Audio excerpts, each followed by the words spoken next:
নাই 10 টাকা। কিরে এত কম দেবে কেন? কয় টাকা দিচ্ছেন ভাই? কেন 1 লাখ টাকা? 50,000 50,000। 1 লাখ টাকা হবে না ভাই, সর্বনিম্ন 2.5 লাখ টাকা দেওয়া লাগবে।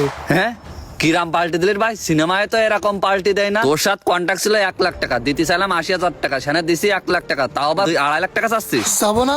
আমি যা কইছি তাহলে হবে, না হলে তুমি তোমার টাকা ব্যাক নিয়ে যাও। সমস্যা কি? আপনারা দুজন চিল্লাচিল্লি করতেছেন কেন? স্যার, ওর সাথে যা কন্ট্যাক্ট ছিল তা দিছি, আরো 1.5 লাখ টাকা চাচ্ছে। চাওয়াটাই তো স্বাভাবিক, আপনি চাওয়ার কাজ করছেন, সেজন্য তো সে লোক চাইছে। মানে আমি আবার কি চাওয়ার কাজ করলাম?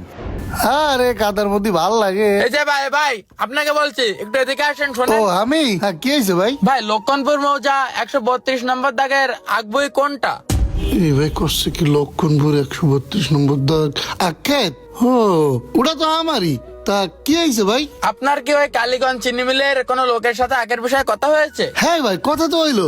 আমার এলাকায় ওই যে কি একটা কোম্পানির কথা কইলো, অফিসার নাকি ওই বক্কার ভাই তো গুলো নেবে। ও তাহলে তো ভালোই হলো, আজকে আমাদের আখ কাটা হবে। ট্রাক্টর আসতেছে 2-3টা, আর জমিতে যে বেড়া আছে তাহলে তুলে ফেলুন। কেন ভাই? টাকা পয়সা তো ক্লিয়ার করিনি, 1 লাখ টাকা দেবে কইলো।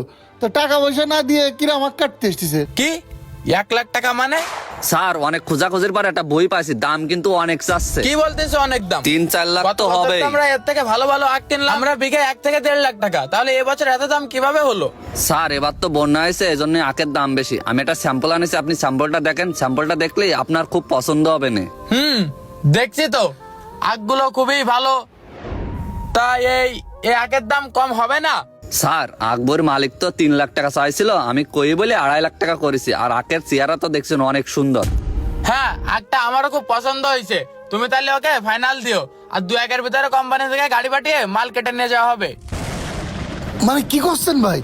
আজকে আসুক টাকা দিতি, আপনি কোনো কথা কবেন না, খালি চুপ করে থাকবেন, আমি দেখতেছি ওর বিষয়টা। তাহলে এবার আপনি নিজেই বলেন বক্কা সাহেব, আপনাকে কোম্পানি থেকে এখানকার এরিয়া ম্যানেজার করা হয়েছে, আপনাকে প্রতি মাসে 50,000 টাকা করে স্যালারি দেওয়া হয়, আর আপনি এখানে এসে কি করেন? আখ কেনার সাথে দালালিও করেন। চাকরি দালালি দুটা একই সাথে করতেছে। স্যার, বিশ্বাস করেন স্যার, আমার ফাঁসানোর জন্য এই কাজই করতেছে। আর কোম্পানি থেকে আমি বেশি টাকা নিব কি জন্য? কোম্পানি তো আমার বেতন দেয়, আমি যে দামে কিনি সেই দামে তো দিয়ে দিছি কোম্পানির। ও আমার তো বেশি টাকা নেবে বলে এই কাজ করতেছে এখন। স্যার শোনো বক্কা সাহেব, একটা কৃষক কখনো এভাবে মিথ্যা বলে না। বক্কা সাহেব, ও যদি বেশি টাকা দাবি করতো তাহলে ও কখনোই প্রথমে পণ্যটা দিতে রাজি হতো না।